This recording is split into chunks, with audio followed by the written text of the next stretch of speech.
Hey everybody, welcome to a new episode of Walk in Faith. I'm excited to be sitting down with Phil Cunningham, who's the director producer of the new animated, I'm going to call it masterpiece, David. Phil, thank you so much for your time. Thank you so much. It's honestly my privilege to be with you, Craig. Thank you. So, Phil, I'm excited. You're in Cape Town right now. I'm in New Jersey. But what was really intriguing was just when I read your bio. You grew up in Zimbabwe, and I love how you spoke about the larger than life characters and these fantastic stories that you were introduced to growing up. And I reflected on my own life. I grew up in Bensonhurst, Brooklyn, and the characters that I was introduced to were some that I wouldn't really create an animation around. But either way, Phil, I got to tell you, what a masterpiece. David is a masterpiece. Thank you so much. I really appreciate that. Thank you. So let me ask you a couple of questions now. First of all, what was it like to grow up in Zimbabwe? Tell me about that. What was some of the experience that you had and some of the characters and how that inspired you to go in that direction of animation? Oh, thank you so much. No, Zimbabwe was an incredible place to grow up. The one place, actually, where the idea for David was birthed was canoeing along a beautiful river called the Zambezi River. You could canoe for 4 days, 5 nights, wouldn't see a human being, just elephant, buffalo, lion, no roads, no houses, just you just canoe down this river. And at night, you look at the galaxies, thunderstorms. And that's for me, Craig, where I fell in love with God. I was like, so awesome, so adventurous, just so much joy out there. And I was just like, so expansive. And I was like, this is awesome.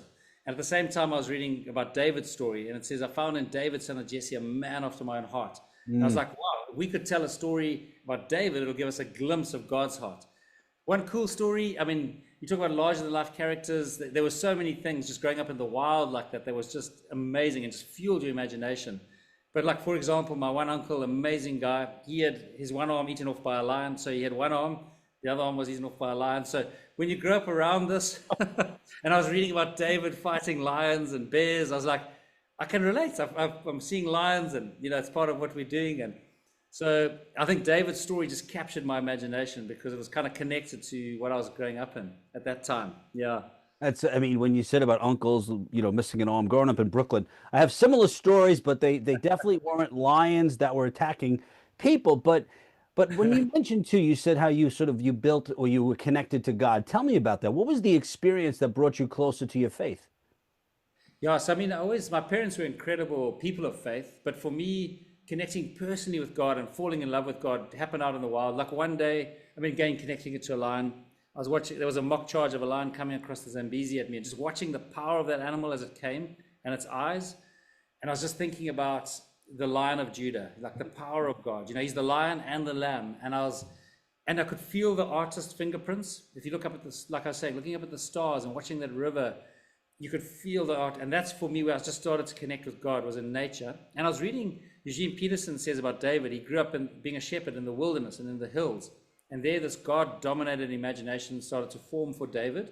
And when he went out down into the valley of Eli, everyone else had a Goliath dominated imagination, but he had this God dominated imagination. And I could really relate to that because I think growing up in nature, it's so expansive, and you just kind of you got a sense of this huge God, who's full of fun, full of joy. And I think it was just being immersed in nature that for me connected me with the heart of God. Yeah.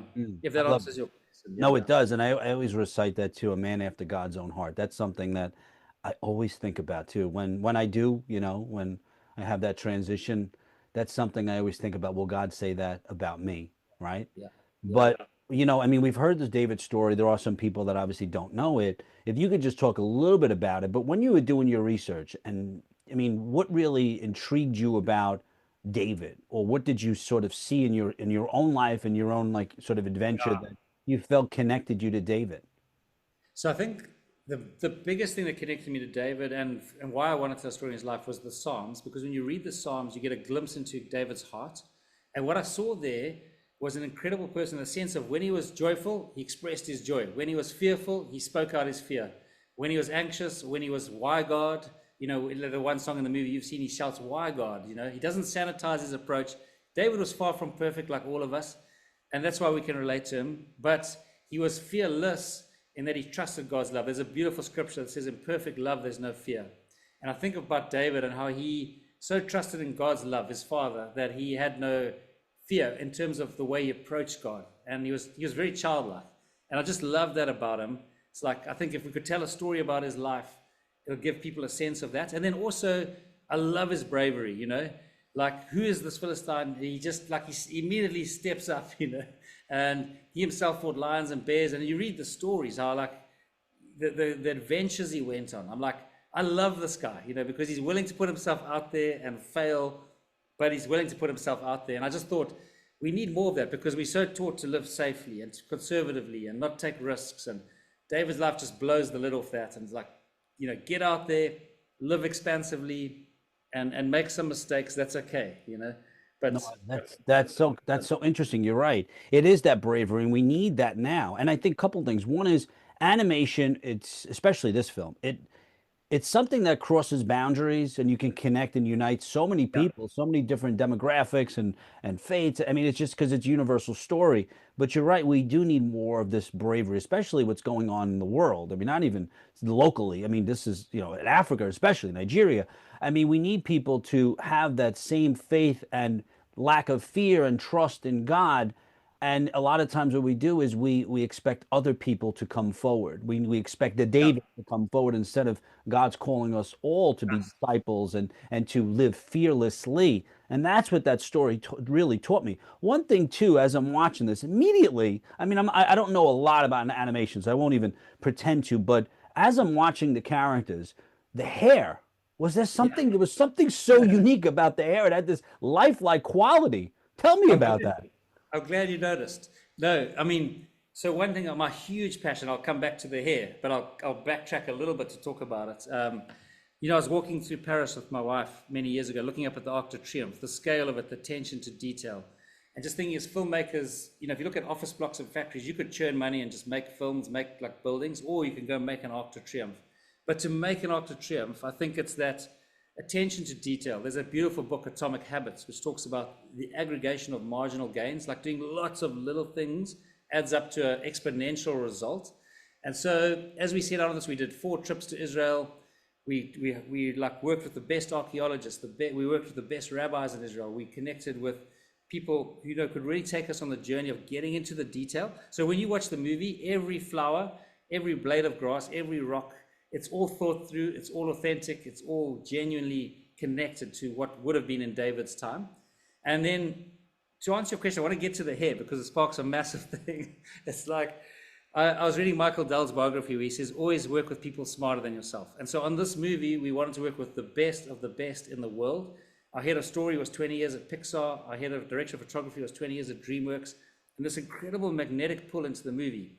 And the lady who headed up the hair to get to that point was a lady called Fernanda, and she was incredible. She had a team underneath her. But I said, what we were saying to her is, we don't want to just be as good as Pixar, as good as Disney. And I'm not saying we achieved this, but what we wanted to aim at was to really push the bar of animation, like see if we can even get higher and go further. And so, I mean, those are amazing studios, do incredible work. So, but that was our goal. Let's see, can we go further? Can we even push things more and create a real Arc de Triomphe? And even in the hair, like you saw Saul's hair, that took a lot of work. So I'm glad you noticed it because No, I did. Even the beard. I'm looking at yeah, the gray beard, and I was intrigued by that. But you know what it does? It kept my attention.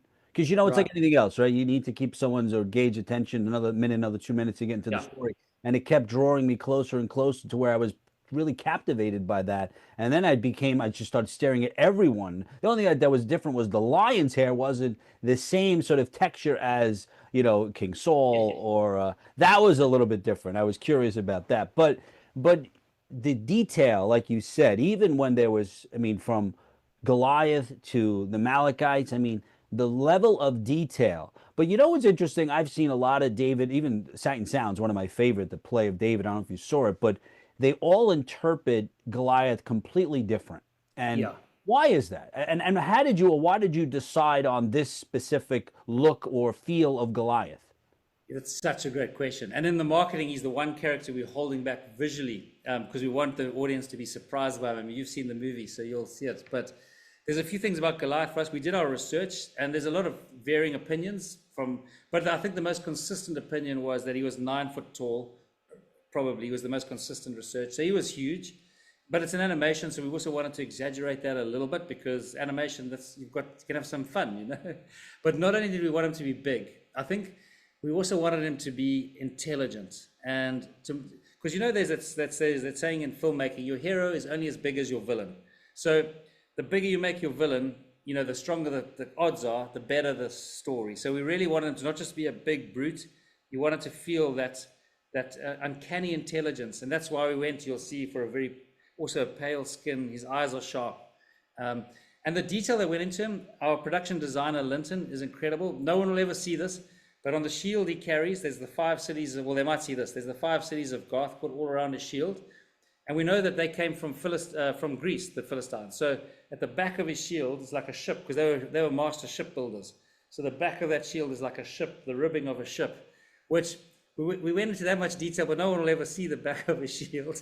But, you know, I was reading a thing that Disney said. He said, people won't always see the detail, but they'll feel the detail. Yes, they will feel it. And I hope you felt that as you watched the movie. Just you can't see it all, but you can feel that love, hopefully, yeah. No, I did. Even like not the battle scenes, but the scenes. It just reminded me of even like from 300 to other really, I mean, great films. Not even, I didn't compare it so much to animations, but more like, I don't know, Hollywood blockbuster films. And what's interesting, as as a filmmaker and as you talk about the level of detail, there are some people out there that believe that, you and I, we have an idea. There's the inception, you raise the money, and in 6 months, a Yep. year, you have a film, and it's like this. But you've talked about it. This is a lifelong journey. You were introduced to David probably 20, 30 years ago, I'm assuming, when Yep. you started It- reading it. And Yep. how long does it take? And then even when you're able to submit it to Angel or other studios, it's years and years and years of work. So tell me about that. Yeah, that is such a great question. I mean, the biggest thing I learned along that is, and for anyone listening, is like 3 characters I'll use from the Bible. Joseph has a dream, off to slavery, off to prison before he gets to his dream. Moses has a calling.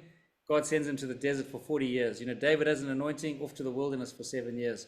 And what I learned on the story is God gave us a dream or a vision to make this David movie. It's like, okay, we're going to take you on a 30-year journey. There's going to be a lot of setbacks. There's going to be a lot of desert. But what I realized, what he does in these moments is he's it's what call it circumcision of the heart. But what he's doing is creating genuine humility and genuine just faith in him. And you can't do that in your own effort. You've got to go through the wilderness. You've got to go through the desert. There's no shortcut. And that's actually awesome. Like as you start to realize what God is doing, you like embrace it because it's what God is doing, and He's weaving together this beautiful tapestry. It's better you get with the program and start loving it because there's no shortcuts. No, I know. I'm working on a film now, and I gave God a timeline. I'm like, all right, God, I'm going to do this job, and it's going to go. And I had this great transition, and God just laughed, and I said, it's not going to work that way. But like you said, Yeah. you start to lean more on Him. And then, like in your project, I mean, when I looked at the amount of people that, like, you have Tim Ah, Tebow, doing videos. You got Phil Wickham, who, I mean, his ah, music, even as a voiceover artist, I was very impressed by him. I don't know his acting background, but I mean, you have an amazing cast. You have Nick as an associate producer, executive producer, Angel. I mean, this was what the #1 crowd funded through Angel, which The Chosen was originally and held that for a long time. But I mean, so you see the hand of God working, and if it would have been probably, maybe it would have been released, a few years ago, it probably yeah. wouldn't have the same level of success that this film will have when it's released. Yeah, no, it's incredible that what you're asking. I mean, just let's go to the voice talent. The one thing we felt as we just went on that journey was like, let's talk about Phil for a second, Phil Wickham, because we really were casting for who is the best person for this character creatively, not for marketing, not for anything else. And I'll talk about David's mom in the movie Nitzevet. Let me just use those two as an example. And what we learned as we went casting, we got an amazing casting agent, Ned Lott. He cast very widely. We learned that a lot of singers are terrible actors, most singers, to be honest. A lot of actors are not great singers. But to find a singer who could act was where we found Phil. But more than that, he brought the spirit of David, a spirit of humility, of fun, of energy. And when we heard that, we said, that's David. And of course, it's an amazing bonus now because he's amazing at helping promote the movie and market it. But he was selected purely because he was the right voice for that character, for us anyway. We felt that. And same with David's mom, Nitzevet. She's an amazing Israeli singer called Miri Masika, super famous in Israel. We didn't actually know that. When we cast her, she arrived and she said, my daughter said, did you just choose me because I'm famous? I said, I'm really sorry. I didn't actually know you were famous. So which made her happy. I said, we literally selected you because of you were the right voice for that role, you know. But just watching God weave this tapestry, and in the music, there's a guy called Joe Trapanese who worked on the score. He's worked on amazing movies, like he was on Greatest Showman and many movies.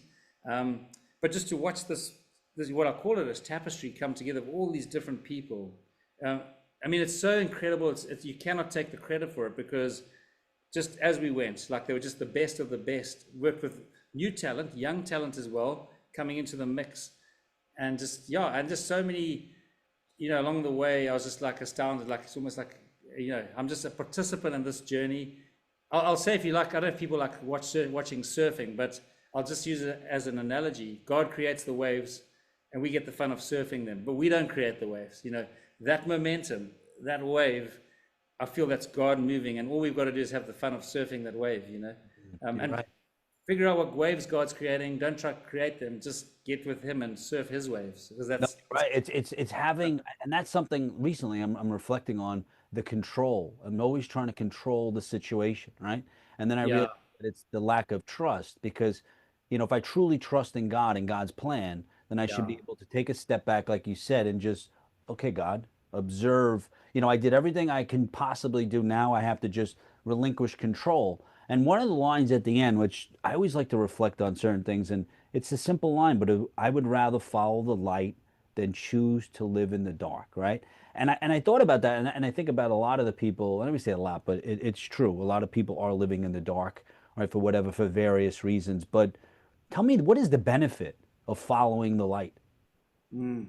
So for me, it's a great question. I mean, like, not a question, but a great tee up, because you look at Shadrach, Meshach, and Abednego. I love what they said. Our God will save us, but even if He doesn't, we'll praise His name.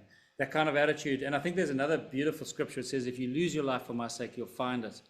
And if you find your life, you'll lose it. It's so counterintuitive. The wisdom of God is often on our head anyway. It's not. It's the best wisdom, but it's counterintuitive to our wisdom. And I just really felt that as you go into that journey, if you lose your life, you'll find it. And yes, our God will save us, but even if He doesn't, we'll praise His name. It's not. And I think if you can step out of that, God meets you there. It's an incredible thing, as you step out. Like Joshua, God says, "Get ready, get everyone behind you. When you put your foot in the River Jordan, then it'll part." He didn't wake up in that morning in the Jordan. There was a freeway through the Jordan. He had to put his foot in the river, and then God parted the river. So yeah, I think it's so exciting to be on that journey with God and actually just go on an adventure with Him. He's your best friend, and as you step into that River Jordan, He will part it. But have that attitude. Even if He doesn't, I'll praise His name. Exactly. Yeah, And always to really reflect on the intentions and the motives of why you're doing something.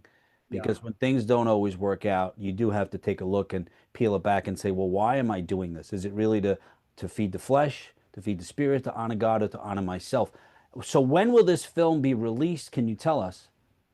No, I can definitely. And in terms of honoring yourself, quickly to tee off that, then I'll tell you about that. No, It's like, listen, I have all morning. Go for it. yeah. No, I was thinking about that thing. For me, anyway, God says He chooses the weak and foolish things of the world to shame the wise. And I was like, it's so good to realize that, because God chooses us when we're not actually got all the skills and everything, because it's so obvious, because then it's clear it's God, not you. So I love that. And with Gideon, I love when He says to Gideon, you've got too many men. Cuts him back. And then I love the reason He gives. He says, so that no man will get the glory, but God will get the glory. And I think on this David movie, we had so many cutback moments. So that was clear, like, hey, Phil, this is not your story. This is a God story. And this is not even David's story. This is God's story, actually. And that's at the end of the day, at the end of the movie, that's what it's about. But to answer your question, yeah, people will be able to watch it in cinema in the US and Canada, at least, anyway, to start with, on the 19th of December. And you can go on angel.com/David, and that's where you can find tickets, or you can go to any of the cinema chains and look on their sites as well. Yeah. And I advise people, I know a lot of times as Christians, we're like, oh, yeah, I'm going to support the film, and we don't go to the theaters, and then we complain there aren't enough Christian films or the budget's are low. You got to support these films in the theaters, especially, I mean, I watched it and I really enjoyed it, but like my wife's like, why are you watching it on the computer? Like, I want to experience the music. I want to see the line. I want to experience the hair, like the lifelike hair, but you And, have to go to the theater. Yeah, just to say that this whole movie was shot, framed, built for the cinema. So if you really want to feel it, even the orchestra, it's a full-on live orchestra. I was in London with Joe Trapanese, Brent and I, the other director, watching him record. I mean, it's a full-on the London orchestra. Just it's incredible, but you won't feel that. At home it'll be great, but in cinema you'll feel that sound. And the whole way the movie is shot, the photography. And going back to what you said, I love you picked up on it, because two of my favorite movies are Braveheart and Gladiator. And I wanted to bring that to animation. It's like, so our director of photography purposely chose camera moves that are live action orientated.